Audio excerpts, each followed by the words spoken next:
Alors, dernière partie, une petite heure, on va être à l'heure, je vous rassure.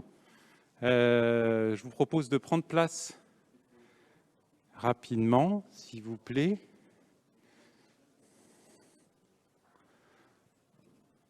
Alors. Donc, pour cette petite heure, il est prévu un petit quart d'heure de restitution des tables rondes. On va vous afficher normalement Virginie, l'illustratrice, a accompagné la table ronde commune, intercommunalité, pour faire court. Donc, on vous affiche son dessin. Et moi, j'ai les propos, la synthèse proposée par cette table ronde, notamment retranscrit par David Nakache, que je remercie. Donc, je vous propose de prendre place. Gérald, j'ai noté les retardataires. Alors, Gérald, Barbara.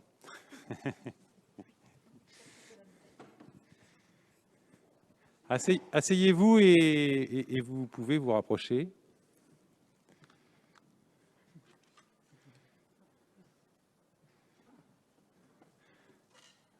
Est-ce que la table commune intercommunalité est à peu près là? Oui? Alors on y va. Donc, on peut remettre l'illustration, moi ça ne me dérange pas, de toute façon je vais... Voilà, merci. Donc ces beaux panneaux, ils seront digitalisés et ils vous seront transmis et ils feront partie des documents souvenirs de cette journée, mais plus que souvenirs, puisque l'idée c'est que ça puisse alimenter les suites du projet et de cette journée. On a trouvé que l'illustration, c'était bien aussi, parce qu'il y a les mots et l'image aussi réveillent parfois notre imaginaire. Donc, je pense que ce sera utile. Alors, je commence par commune intercommunalité. Je vais faire court, mais vous avez le droit de lever la main si vous voulez préciser les choses. Donc, sur cette table ronde, l'idée, c'était de voir comment améliorer la coopération commune interco. Donc, ont été évoquées les bonnes pratiques, les expériences, par exemple, de la commune de Miramas, qui a présenté effectivement le fait qu'elle se concentrait sur ce qui était de sa compétence, c'est-à-dire l'attractivité de son territoire, ses compétences en matière d'écoles primaires et, par exemple, les biodéchets alimentaires des écoles primaires, les déchets d'activité économique, notamment qui touchent au BTP. Donc, c'est comme ça que dans le cadre du projet LIFE, alors je vais enlever mon masque pour qu'on m'entende bien, qui a été développée une plateforme que vous pouvez peut-être visiter pour certains, ceux qui veulent, Nicolas, vous me direz, voilà, qui permet de traiter les biodéchets des cantines sur la commune. Une opération sur les déchets du BTP avec une réflexion sur une plateforme locale également, et la recherche de lieux de stockage, par exemple, pour des matériaux de seconde œuvre. Je lis ce qu'on m'a envoyé. L'idée aussi, la métropole d'Aix-Marseille évoque les conventions tripartites sur les colonnes textiles entre intercommunalités, communes, collecteurs. Hein, voilà des pistes. Il était évoqué visiblement des diagnostics sur la redevance spéciale avec les communes, d'en échanger avec la commune. Également a été cité l'exemple d'Écosciences Provence qui a lancé les marchés engagés sur le territoire du CIVED, mais je comprends forcément avec les communes, puisque les marchés, c'est une compétence communale. C'est pour vous citer quelques exemples. Je continue. Point d'achoppement dans la relation commune-intercommunalité. Déjà, la première difficulté tient au fait qu'il y a une compétence propreté et déchets qui doit être éclaircie et souvent qui peut poser problème. Si je dis une bêtise, vous levez la main pour éclaircir mon propos. La question des dépôts sauvages aussi et des prérogatives des polices municipales. Donc on voit bien que là aussi, il y a un enjeu de coopération important entre communes et interco, puisque même si voilà, la police, on parle souvent de police du maire, alors bientôt il y aura une police de l'interco, mais il n'empêche que cette question des dépôts sauvages, elle est très communale et locale. Et autre objet de point d'achoppement, c'est la difficulté de trouver du foncier. Donc ça, c'est des exemples que j'ai par milliers, notamment par les partenaires du LIFE, c'est enfin ils ont une déchetterie, il faut trouver le foncier. Et puis là, les communes ne sont pas forcément favorables et là on part dans quelque chose de bien compliqué. Et résultat, elle se trouve à un endroit qui n'est pas très intéressant pour les habitants, pour tout le monde. Voilà. Levier d'action. Alors, le premier, évidemment, ce serait de définir le qui fait quoi. Donc,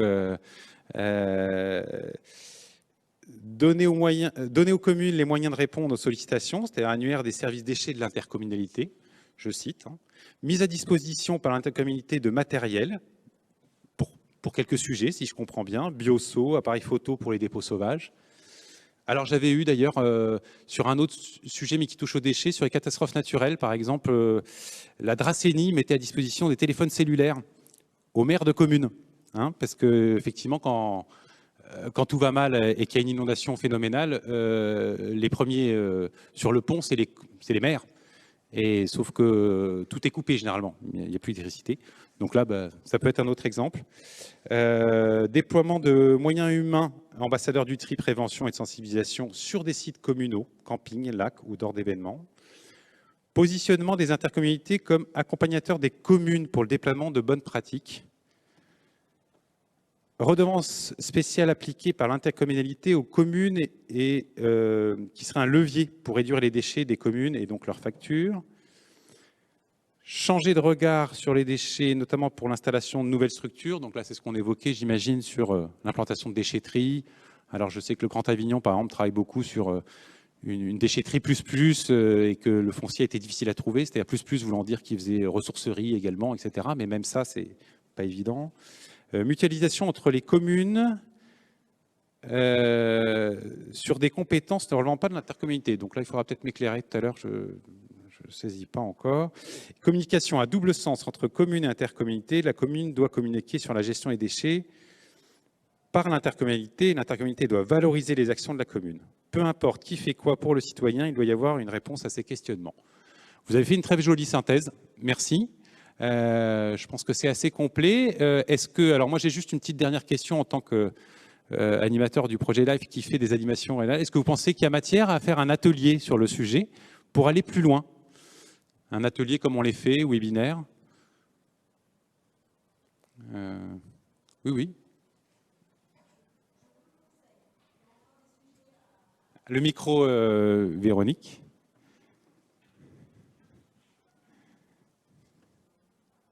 Appuyez sur le bouton vert. Ah oui. Oui, je pense qu'il y a, en tout cas pendant l'atelier, ça a bien participé. Donc je crois qu'il y avait quand même beaucoup de choses à dire et ça mériterait peut-être d'avoir un petit peu plus de temps pour approfondir, parce que c'est quand même assez court. À la fin, voilà. On est d'accord. Il y ait plus de communes peut-être. Voilà, il manquait des communes. Alors, vous aviez quand même des élus, j'ai noté, qui étaient à la fois maires ou présidents de syndicats en même temps, ce qui est intéressant. D'accord, c'est noté, donc on rajoutera que ça vaut le coup d'aller plus loin. Et avec vous, si ça vous dit, avec vous et ceux qui ont participé. Merci. Je continue avec la synthèse. Vous êtes très efficace, on a une belle équipe, vous savez, ici. Donc, on m'envoie en direct la synthèse sur les plastiques. Donc, il y a eu des interventions de Citeo sur la façon de mobiliser la matière, les axes de développement du recyclage, de Triade, société qui recycle les déchets électroniques, électriques, etc. d'MP Industrie, une société assez connue aussi qui travaille sur les plastiques. DA Éco-entreprise et aussi de l'agence de développement économique Rising Sud qui sont intervenus. Donc là, c'était plutôt pour parler de l'accompagnement des projets en ingénierie et c'est l'agence de développement économique de la région. Donc voilà qui était présent. Alors, quelle concision encore, bravo. Je vois en un slide, je vous dis, à retenir les facteurs clés pour réussir la création d'une filière de recyclage des plastiques en région. Alors déjà, massifier et sécuriser le gisement pour déclencher l'investissement. Objectif 100% du territoire régional couvert en 2022 par l'extension des consignes de tri, c'est ce qui a été évoqué ce matin, qui invite à aller beaucoup plus vite, beaucoup plus forte. Donc avec une demande plus forte que l'offre actuelle. Donc là, on parle de techniques de plastique, donc pour les PE, PP, mais aussi pour les PS. Ceux qui voudront en savoir plus, je vous invite à aller voir les spécialistes. Poursuivre la recherche sur les procédés de recyclage éprouvés ou en cours de développement. C'est noté, recyclage mécanique, enzymatique, chimique. Mise au point de machines de démantèlement de tri plus performantes pour séparer les différentes résines. C'est celle dont je vous parlais, hein, PE, PS. Adapter, moderniser les centres de tri.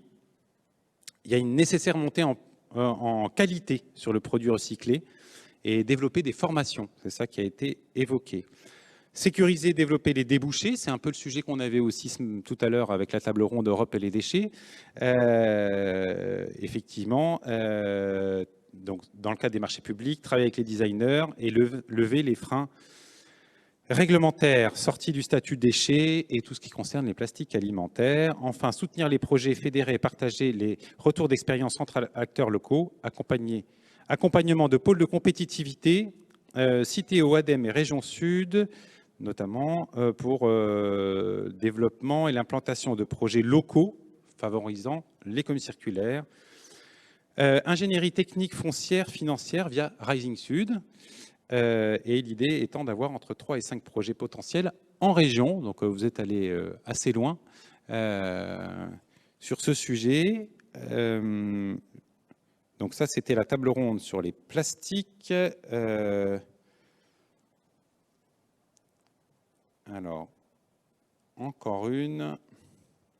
Et je ne sais pas si j'ai reçu la table ronde sur la coopération des citoyens en matière d'économie circulaire. Donc ceux qui sont dans la salle, faites-moi signe avec un papier, un mail. Alors table ronde, l'Europe et les déchets. C'était un sujet vaste. On avait essayé de comprendre, on avait pris un petit sujet, c'était comment l'Europe peut nous aider à développer des filières qui fonctionnent et des filières à l'échelle au moins européenne, quoi. Filières au sens textile, métaux, carton, voilà. Alors, je vais aller directement on a évoqué les différents programmes européens, notamment, ils ont été présentés, et notamment ceux qui sont gérés directement par la Commission européenne, ceux qu'on a pu voir ce matin, évidemment le LIFE, avec cette question, c'est comment favoriser des réponses à l'échelle région, hein, c'est-à-dire... Donc on s'est un peu comparé, on a eu des éléments de comparaison avec d'autres États membres, Italie, Espagne, où ils déposent énormément de projets. Donc la question, semble-t-il, n'est pas une question de qualité des projets qui sont déposés, c'est plutôt la quantité. Il a été dit qu'il y a des machines de guerre, entre guillemets, dans ces États membres pour aller chercher ces fonds européens.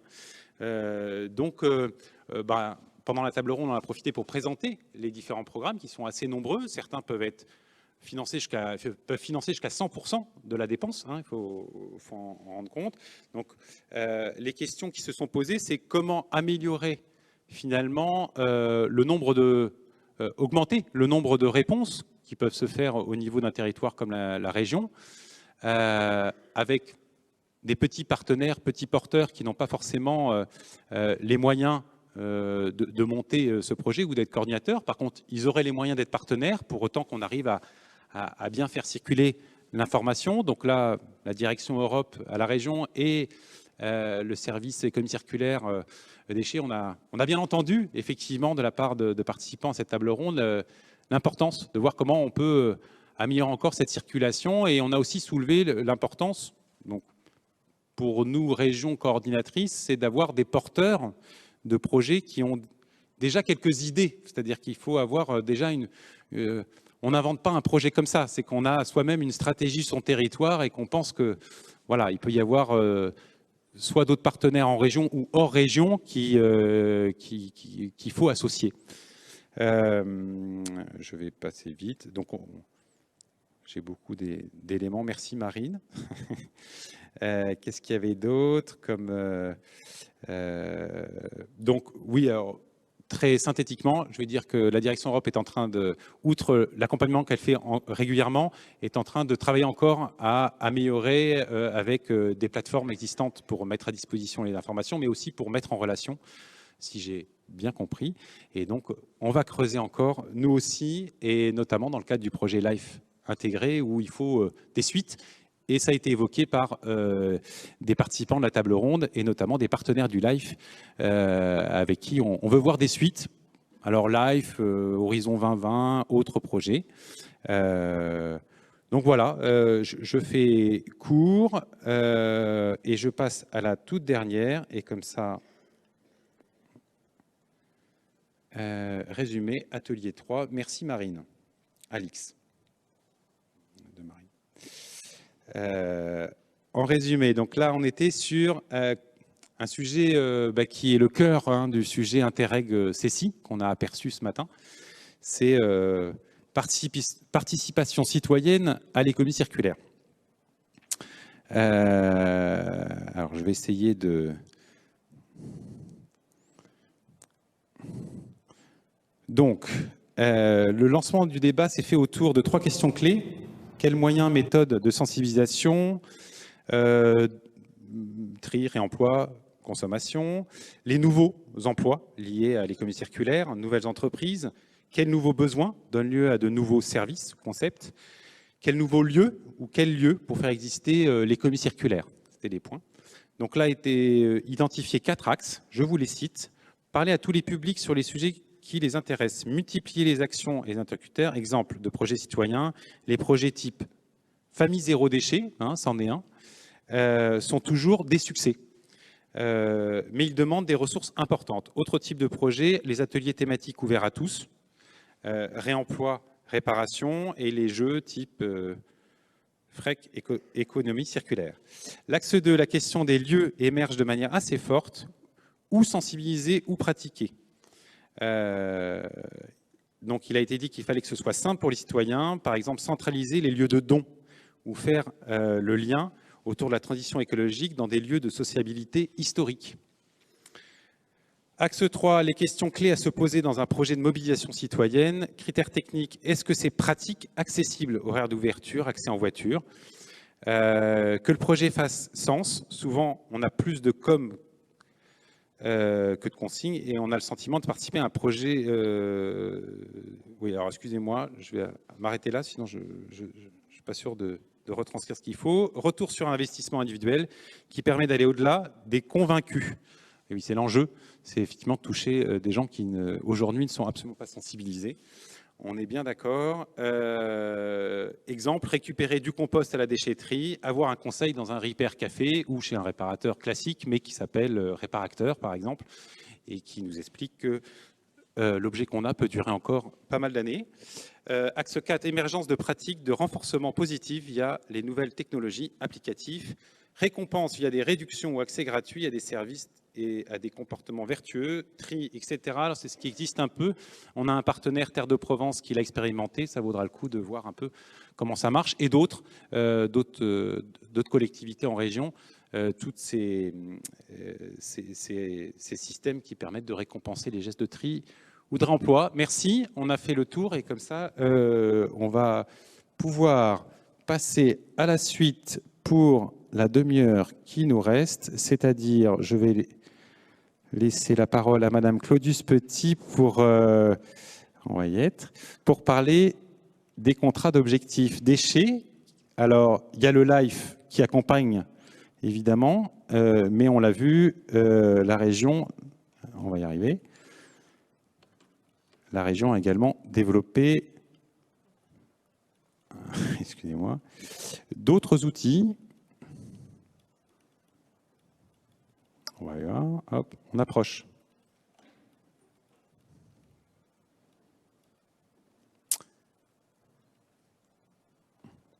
On y est. Je vous laisse la parole. Merci. Merci Claire. Et je ne sais pas si François Pasquier est en tribune, mais vous pouvez y être, comme ça ce sera encore plus fluide. Merci beaucoup. D'accord, merci. Eh bien, écoutez, on arrive presque à la fin de cette belle journée et afin de la clôturer, il nous semblait important de vous présenter les perspectives de l'action régionale sur les thématiques sur lesquelles on a échangé tout au long de cette journée. Et en effet, avec le plan climat Gardons une COP d'avance que nous avons adopté le 23 avril dernier, la région renforce son engagement, notamment en faveur d'une gestion autonome des déchets en région. C'est un des axes de nos objectifs. La transformation d'un modèle économique linéaire, ou produire, consommer, jeter, à un modèle économique circulaire est au cœur des orientations de la planification régionale, comme vous le savez, on l'a bien répété tout au long de la journée. Et c'est un objectif majeur pour l'institution régionale. Donc, pour assurer l'opérationnalité de cette planification régionale des déchets, la région avait déjà adopté en octobre 2020 une stratégie pour l'autonomie des bassins de vie et un nouveau cadre d'intervention pour soutenir les projets des collectivités compétentes en adéquation avec les objectifs de la planification qui, vous le savez, ont été intégrés au SRADET, le schéma régional d'aménagement, développement durable et d'égalité des territoires. De façon corollaire et afin d'accompagner au mieux les collectivités, la région propose donc la rédaction de contrats d'objectifs intitulés Prévention, tri des déchets et économie circulaire, qui seront adaptés à chaque territoire et qui reprendront les orientations les plus structurantes de la planification régionale en faveur de l'économie circulaire. Ces engagements réciproques devraient permettre d'atteindre collectivement les objectifs fixés pour l'ensemble du territoire régional. Donc, notre idée, c'est vraiment, à partir d'une planification régionale, décliner les objectifs en les adaptant à chaque territoire et de façon à ce que les collectivités, en même temps que la région s'engage à accompagner, les collectivités s'engagent à un certain nombre de choses. La région s'appuie sur l'ingénierie déconcentrée dans les maisons de la région. En effet, au-delà de son soutien financier, la région propose également un accompagnement renforcé, et on l'a dit, c'était un élément important. Avec ces contrats, les collectivités s'engagent dans une démarche globale de prévention, de tri et de gestion des déchets visant l'économie de ressources et établies sur la base de feuilles de route partagées qui seront suivies annuellement et déclinées en déclinaison de la planification régionale des déchets. Je voudrais saluer les collectivités déjà signataires pour les 14 premiers contrats d'objectifs qui ont été votés lors de notre précédente, la dernière séance en octobre. D'autres contrats seront présentés à notre prochaine séance la semaine prochaine, le 17 décembre, puis en avril 2022. L'objectif est de contractualiser avec les 62 EPCI de la région Sud d'ici fin 2022. Vous voyez, c'est ambitieux, mais on a parlé de dynamique régionale tout au long de la journée. Il faut que ça continue, donc les contrats d'objectifs sont un moyen pour y parvenir. Donc très rapidement, je ne vais pas tout vous lire, mais les collectivités signataires dans ces contrats s'engagent déjà dans un axe 1 à élaborer une stratégie globale de prévention et de gestion des déchets en cohérence avec la planification régionale. Dans l'axe 2, elles s'engagent à planifier les équipements de prévention et de gestion des déchets dans les documents d'urbanisme et dans leur programmation budgétaire, répondant donc à l'axe 1. Dans l'axe 3, elle s'engage à adhérer au minimum à un des différents réseaux régionaux de prévention, Compost Plus, Remède zéro déchet plastique en Méditerranée, le réseau des ressourceries, le réseau de lutte contre le gaspillage alimentaire, etc., etc. Et enfin, dans l'axe 4, elle s'engage à adhérer à la charte zéro déchet plastique, la charte régionale zéro déchet plastique. Je dis bien charte régionale parce qu'il y a une charte nationale. Donc là, on est vraiment sur notre charte régionale. On reviendra dessus avec Claire Poulain, ici présente. Donc à noter que cette démarche zéro déchet plastique mise en place dès le premier plan climat de la région Sud, vous vous souvenez qu'il datait de décembre 2017, donc cette démarche zéro déchet plastique, elle avait même été initiée par un vote en 2016. Elle se poursuit et devrait être renforcée à l'échelle de la Méditerranée. C'est un engagement que nous avons initié et qui a été formalisé lors du Congrès mondial de la nature en septembre dernier, puisque la région et l'Union internationale pour la conservation de la nature, l'UICN, ont adopté un mémorandum zéro déchet plastique et nous avons ensemble lancé un appel aux régions méditerranéennes pour se mobiliser collectivement afin de réduire les sources de pollution plastique en Méditerranée. Nous en reparlerons plus précisément dans quelques minutes. Mais avant, donc, pour illustrer mes propos, nous vous remercions d'accueillir Monsieur François Pasquier, qui va nous parler du contrat d'objectifs conclu pour le Grand Avignon. Merci de votre présence et de votre témoignage. Merci, bonjour. Donc au Grand Avignon, on a travaillé sur le contrat objectif déchets en début d'année 2021. Donc pour nous, c'est arrivé dans un bon timing parce que bon, le contrat objectif déchets, il y a les 4 axes, il y a plein d'engagements dedans qui nous engagent à plein de choses. Il y avait des choses qu'on avait déjà commencé à enclencher avant que la région vienne nous voir. Donc le timing était vraiment bon parce que ça tombait avec une caractérisation des ordures ménagères qu'on avait prévues à l'été 2021. Ça correspondait aussi au lancement de notre plan de prévention qui était prévu aussi pour l'été 2021. Ça, le plan de prévention locale des déchets, c'est l'axe 1, engagement numéro 1 du contrat objectif déchets. Nos élus étaient en train de rédiger le projet de territoire pour le Grand Avignon pour définir les grands axes de la mandature. Et enfin, on avait déjà validé un schéma directeur sur nos installations, déchetterie, aires de broyage de végétaux. Donc ce contrat objectif déchets, il est venu au bon moment. On avait déjà commencé à réfléchir en amont à différentes choses. Et ça nous a permis finalement de les mettre en forme, peut-être un peu plus vite et puis un peu plus officiellement que s'il n'y avait pas eu ce contrat objectif déchets. Donc comment on a procédé pour le rédiger au Grand Avignon? Donc je l'ai rédigé en binôme avec une collègue du conseil de gestion. Alors on n'avait jamais trop travaillé comme ça, mais sur ce projet particulier, je pense que c'était une bonne chose. Parce que on dit toujours qu'on travaille trop en silo, qu'on a du mal à faire des projets transversaux, et c'est vrai que c'est une vérité. Donc avec ma collègue du conseil de gestion, elle nous a apporté une vision plus globale sur les autres services du Grand Avignon, qui portent aussi des actions qu'on a pu intégrer dans le contrat objectif déchets. Donc par exemple, c'est un exemple, mais on s'est rapproché un peu du service développement économique par le biais du plan d'alimentation territoriale. Et donc c'est un travail en binôme côté Grand Avignon et un travail en trinôme avec les techniciens de la région, où il y a eu pas mal d'échanges d'aller-retour. On était un des premiers contrats objectifs on était les premiers un peu à prendre la plume. Donc il y a eu beaucoup de retours avec les services de la région qui nous ont permis de produire un document de qualité assez rapidement. Donc pour résumer, pour nous le COD c'est un bon outil je pense pour lancer des projets qu'on avait déjà identifiés, qu'on avait en tête, mais pour plein de raisons, parce qu'il y a toujours des choses plus urgentes, on laissait un peu de côté. Donc ça nous a permis de l'écrire, de s'engager et enfin de les lancer. Et ça permet aussi de se donner un peu de courage pour se lancer au moins sur des études, sur des projets qu'on sait difficiles, comme la tarification incitative ou la collecte des biodéchets. Si on peut passer à la diapo suivante. Après, de manière un peu plus concrète, donc ce qui démarre nos actions dans le contrat d'objectif déchets, c'est un plan local de prévention et une caractérisation. Donc la caractérisation, c'est vraiment utile. Je pense que ça permet d'asseoir une démarche scientifique sur tout ce qu'on va proposer dans le contrat objectif déchets. Alors on a beau connaître aussi tous les résultats des MODECOM nationaux, le fait de voir la caractérisation de ces déchets détournés qu'on connaît, ça fait réagir aussi et ça donne envie peut-être de faire les choses un peu plus vite. Donc nous, on le savait qu'on avait beaucoup de déchets végétaux dans nos bacs, mais le fait de le voir, de quantifier que c'est un tiers de nos bacs les déchets végétaux, ça nous permet de montrer que la prévention sur ce déchet précis, il y a vraiment une plus-value à s'y attaquer très vite.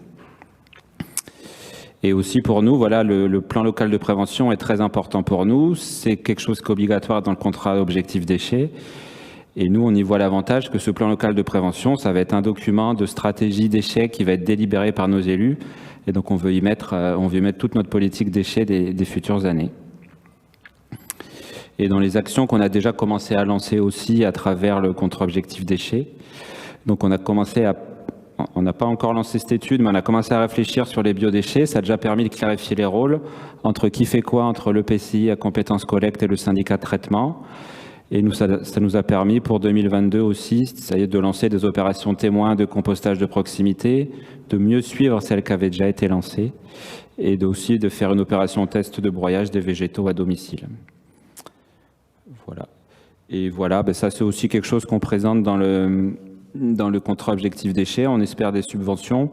C'est un projet global de déchetterie, recyclerie, espace pédagogique et aussi les bureaux du service. Donc c'est un projet qui nous tient à cœur et qui permettrait d'illustrer auprès des usagers la volonté du Grand Avignon sur la prévention des déchets de manière générale. Je vous remercie de m'avoir écouté.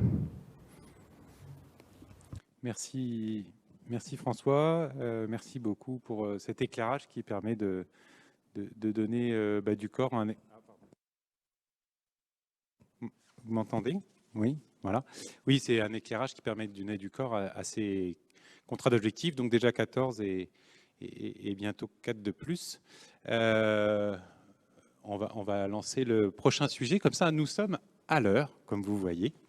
Et autre charte, enfin, autre conventionnement, on va dire, sur le zéro plastique. Je vous laisse la parole. Alors là, c'est bien parce que je vais pouvoir faire la passerelle avec l'autre responsabilité que j'ai, qui est de présider l'Agence régionale pour la biodiversité et l'environnement, qui est un syndicat mixte dont la région est membre. En effet, donc, on va vous faire une petite présentation de la charte zéro déchet plastique. C'est un outil que la région Sud a confié, en avril 2019, nous avons confié l'animation de cette charte à l'Agence régionale pour la biodiversité et l'environnement. C'est un des outils du programme régional Zéro plastique en 2030, action initiée en 2016, comme je le disais tout à l'heure, dont l'objectif est de diminuer les pollutions plastiques dans la nature et de diminuer également les déchets plastiques en stockage. Lorsque des collectivités, intercommunalités, des associations, des établissements scolaires et des entreprises signent la charte, ils s'engagent à mettre en œuvre des actions concrètes au service... Ils s'engagent à mettre en œuvre des actions concrètes au service de 3 objectifs. Sensibiliser d'abord leurs parties prenantes, citoyens, commerçants, scolaires, et sensibiliser aux enjeux des pollutions plastiques et leurs impacts sur la nature et la biodiversité. Deuxième objectif, diminuer l'usage des plastiques à usage unique et non recyclable. Et le troisième, valoriser les déchets plastiques. Donc, depuis le mois de septembre 2020, l'agence relaie également de manière concomitante en région la charte nationale plage sans déchets plastiques, charte qui est pilotée par le ministère de la Transition écologique et l'ADEME. Cela permet aux collectivités situées sur le littoral de s'engager simultanément dans les 2 chartes et dans des démarches qui sont finalement relativement proches et forcément liées. Donc, la mission d'animation zéro déchet plastique de l'Agence régionale pour la biodiversité et l'environnement est donc pilotée depuis l'année 2020 par la région Sud, l'ADEME, mais aussi l'Office français de la biodiversité. Nous comptons actuellement 231 signataires engagés dans la charte régionale zéro déchet plastique. Je sais pas, depuis, on n'a pas de plus. Voilà, c'est le dernier chiffre le plus actuel. Il y a 83 collectivités et intercommunalités, 70 partenaires, dont 13 parcs naturels et syndicats de rivières, 55 associations, 67 entreprises et 10 établissements scolaires. Vous voyez, c'est un panel très large. Notre objectif est d'atteindre 500 signataires à l'horizon 2027. Je pense que ça ne devrait pas poser de problème. Non, mais 2027, c'est abordable, quand même. On est sur une bonne dynamique. L'ARB assure donc une animation complète qui permet le suivi des engagements et l'accompagnement des porteurs de projets à travers des journées de formation et d'échanges, des outils, une veille réglementaire et bien sûr la capitalisation de retours d'expérience essentiels pour de nouvelles pratiques.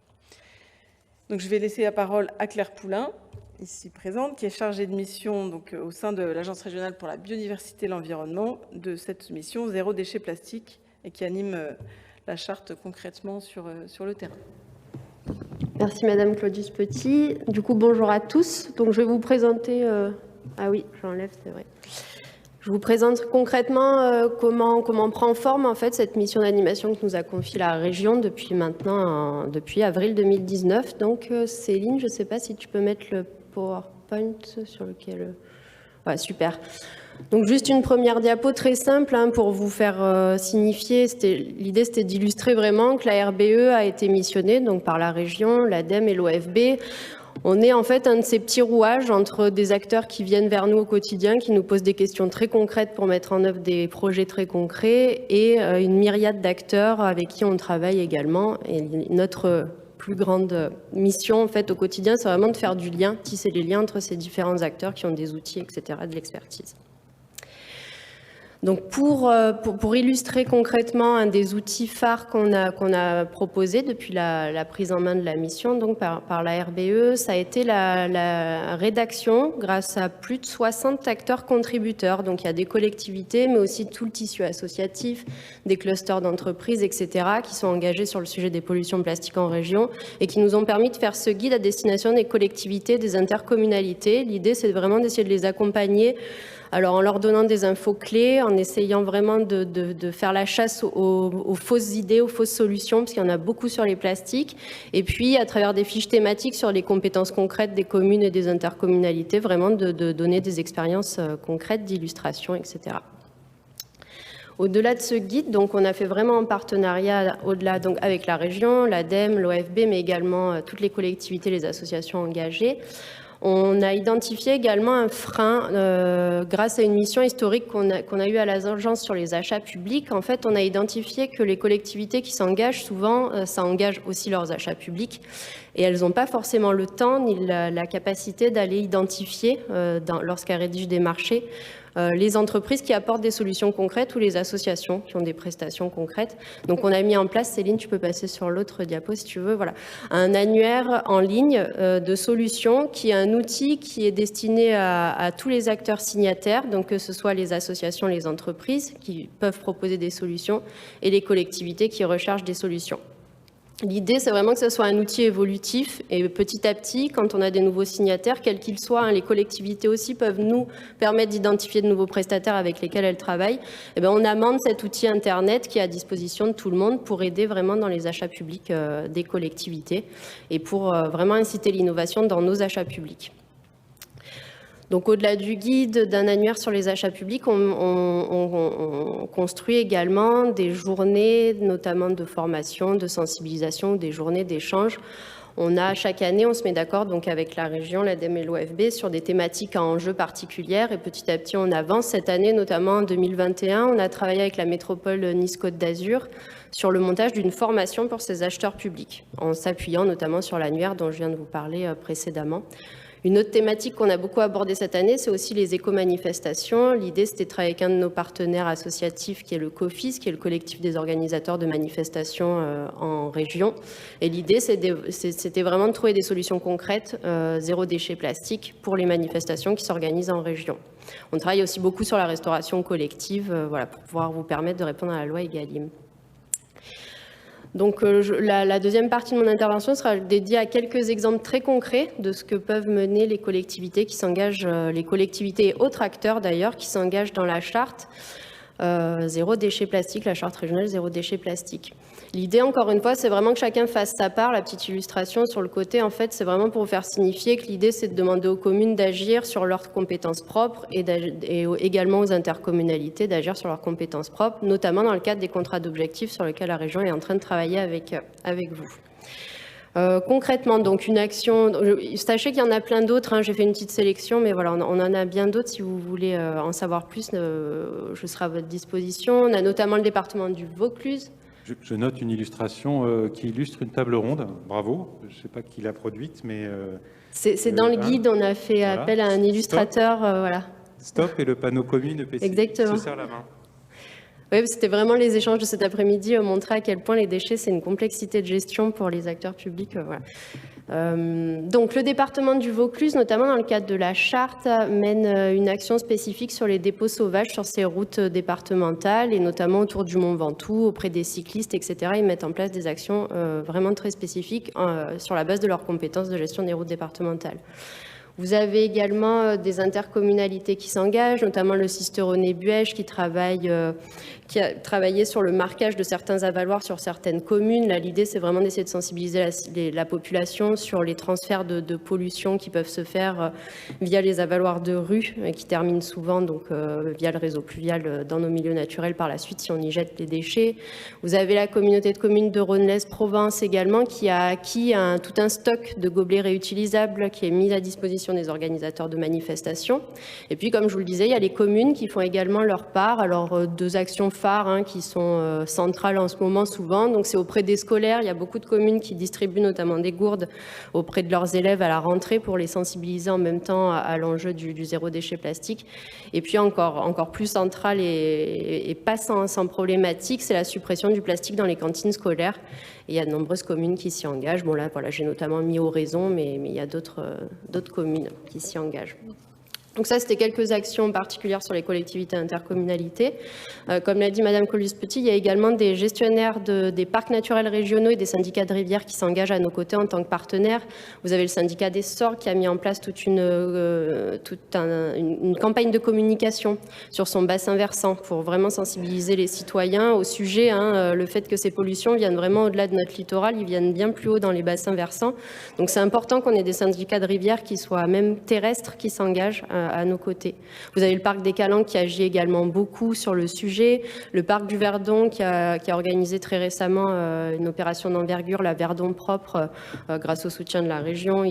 Malheureusement, ils ont retrouvé des centaines de pneus dont ils nous ont envoyé les photos. C'était assez marquant. Voilà, donc comme quoi il y a vraiment des problématiques terrestres également. Et puis historiquement aussi, le syndicat de l'Uvonne est un acteur exemplaire sur le sujet, puisque c'est un des seuls syndicats, à ma connaissance aujourd'hui en France, qui a intégré dans son contrat de rivière une stratégie de lutte contre les macro-déchets. Voilà, ce qui est intéressant. Autre type d'acteurs qui s'engagent dans la charte, donc, sont les associations partenaires. Alors là également, il y a beaucoup d'actions. Il y a de nombreux partenaires tels que Mountain Rider qui accompagnent les organisations de ramassage en milieu alpin notamment. Vous avez l'association Incassable qui est également soutenue par la métropole de Marseille en ce moment et qui expérimente un système de consignes auprès de bouteilles, des consignes de bouteilles auprès des brasseurs, donc qui produisent de la bière.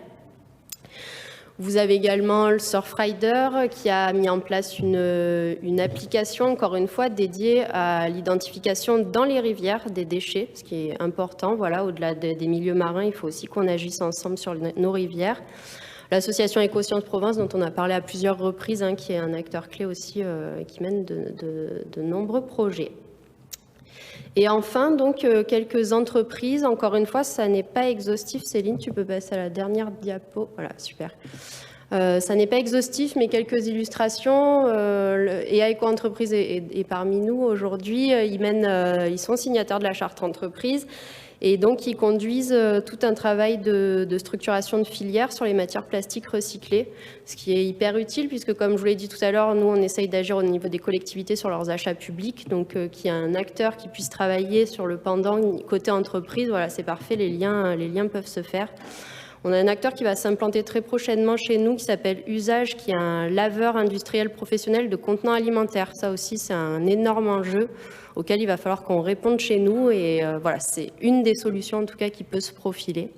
Recyclop, qui est un acteur assez connu sur la cité phocéenne, puisqu'ils agissent notamment avec la ville de Marseille. Ils proposent de nombreux outils de collecte et de sensibilisation à l'abandon des mégots dans la rue.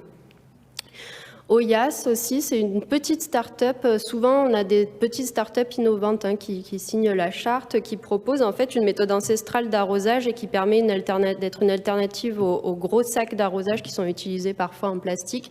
En fait, ce sont des jarres en terre cuite qui, positionnés sur les espaces verts, peuvent permettre un arrosage doux et tout à fait efficace. La communauté notamment expérimente ce genre de technique. Et enfin, sur les stades synthétiques aussi, c'est un gros sujet, ça, sur les communes, puisque souvent les stades synthétiques sont remplis, il faut le savoir, de petits morceaux de caoutchouc. Plusieurs fois par an, on les re-remplit. Dès qu'il y a une crue, malheureusement, quand il y a de la pluie, les billes de caoutchouc s'en vont. Aujourd'hui, il existe du gazon synthétique, quand on veut encore utiliser du gazon synthétique, 100% recyclable, ce qui est intéressant, puisqu'au moins, voilà, ça permet d'avoir une boucle fermée et de ne pas créer un déchet. Voilà, merci beaucoup. Merci. Est-ce que vous avez des questions par rapport à cette charte? Merci, c'était très plein d'exemples très pratiques. Je trouve que c'est avec tous les différents signataires, donc ça donne des idées. On a un tout petit peu de temps. Vous voyez, s'il y avait quelques questions, alors par rapport à ce qu'on vient d'évoquer ou par rapport à cette journée, donc c'est comme vous souhaitez. Non? Bien. Alors, je vais laisser le mot de clôture à Mme Cluse-Petit. Et avant, je vous rappelle que donc il y aura un petit rafraîchissement juste après, avant de reprendre la route pour certains ou les pieds. Et surtout, n'hésitez pas à prendre un petit peu de temps pour regarder les tableaux de l'illustratrice, puisqu'ils vont être affichés. Le dernier est juste là, je vois. Et surtout, pendant le petit rafraîchissement, je vous invite à regarder, puis qu'on puisse même échanger sur ces tableaux et avoir un peu de temps pour se poser sur ce travail qui, je suis sûr, va nous éclairer pour la suite du projet LIFE, en tout cas. Madame Cluse-Petit, je vous laisse clôturer cette journée bien dense, je reconnais.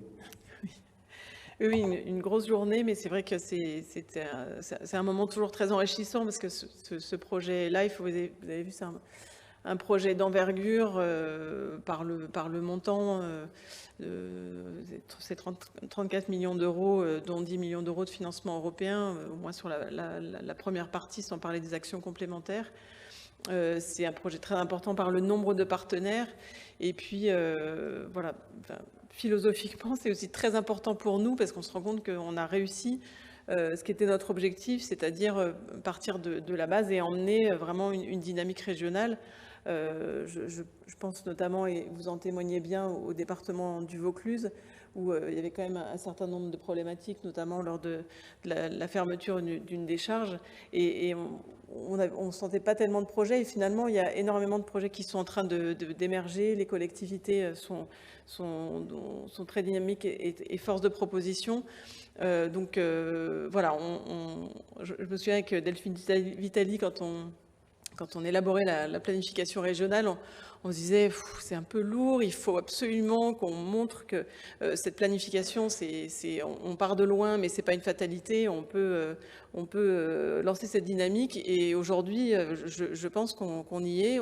Ça ne veut pas dire que c'est acquis, mais voilà, on est sur une bonne tendance grâce à l'engagement de tous nos partenaires, à l'engagement des collectivités qui nous suivent dans les contrats d'objectifs, à l'ensemble des acteurs qui s'engagent aussi dans nos chartes régionales, dans nos appels à projets. Donc voilà, c'est extrêmement satisfaisant. D'ailleurs, on avait envie de faire parler tout le monde, ce qui a rendu cette journée très dense, mais c'est extrêmement satisfaisant de voir qu'on est suivi dans cette dynamique qui est particulièrement importante pour notre territoire et dans la planification, même plus largement dans le plan climat. Donc voilà, merci encore pour votre participation jusqu'à la fin de la journée. Et puis surtout, je vous souhaite une belle fin d'année et un bon démarrage de 2022 ensemble sur de nouveaux projets, de nouvelles dynamiques, de nouvelles initiatives, de nouvelles innovations. Merci à tous et à très bientôt.